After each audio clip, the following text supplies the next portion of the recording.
Before you hit play, make sure you're somewhere totally alone since last night's devastating news about Erin Burnett shocked fans everywhere in shock. You are familiar with Erin as CNN Tonight's cool-headed, sharp-witted anchor who expertly and calmly navigates breaking news for millions of viewers. However, there was a hidden conflict going on behind that calm delivery that nobody anticipated. Erin passed out during a live satellite broadcast from London 2 days ago. Her co-anchors' faces were marked with worry when the feed resumed, after the cameras cut away in the middle of the segment to flash a breaking graphic. There were no specifics, only assurances to keep viewers updated, as devoted watchers feared the worst for the lady whose steady voice seemed like a nightly embrace.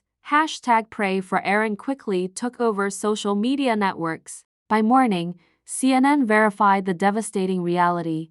Erin had experienced a potentially fatal arrhythmia brought on by an uncommon autoimmune disease that attacked the electrical system of her heart. Following emergency surgery, a pacemaker defibrillator was implanted to control her heartbeat after a complicated ablation was performed to remove the malfunctioning circuitry. According to insiders, Erin, who is just as disciplined off-air as she is on, accepted the news with silent determination. She bravely smiled for her husband and their 2 little children before passing out from anesthesia. As she struggled to settle, monitors in the intensive care unit beeped incessantly. Supporters held their breath. One follower wrote, "You've guided us through storms, let us guide good thoughts to you now." Messages were pouring in from all directions. Another said, "Erin, get well soon. Without you, the newsroom isn't the same." By midday, thousands had been raised through a fictitious online fund to assist pay for her medical expenses and provide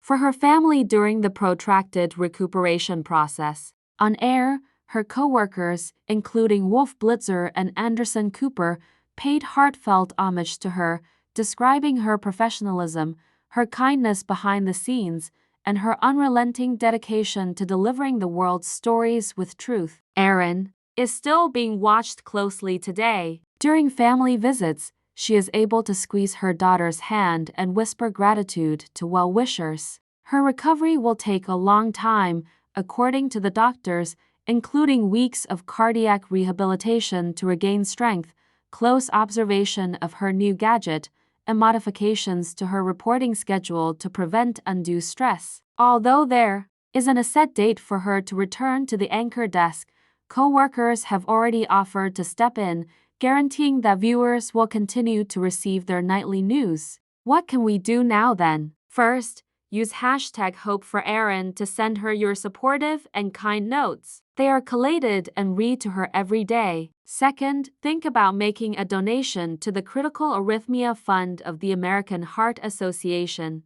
which Erin supported during her public health segments. Third, if you know someone who is struggling, ask them if they're okay. This is especially important when a hero like Erin shows us that everyone may benefit from a helping hand. Because the silence of a trusted voice highlights our own vulnerability and our abilities as a group to support those we hold in high regard. Although Erin Burnett's road to recovery won't be simple, judging by the overwhelming amount of support she has received thus far, she won't have to fight it alone. We'll support her bravery and welcome her back when she's ready, so please ring the bell, subscribe, and stay tuned for developments.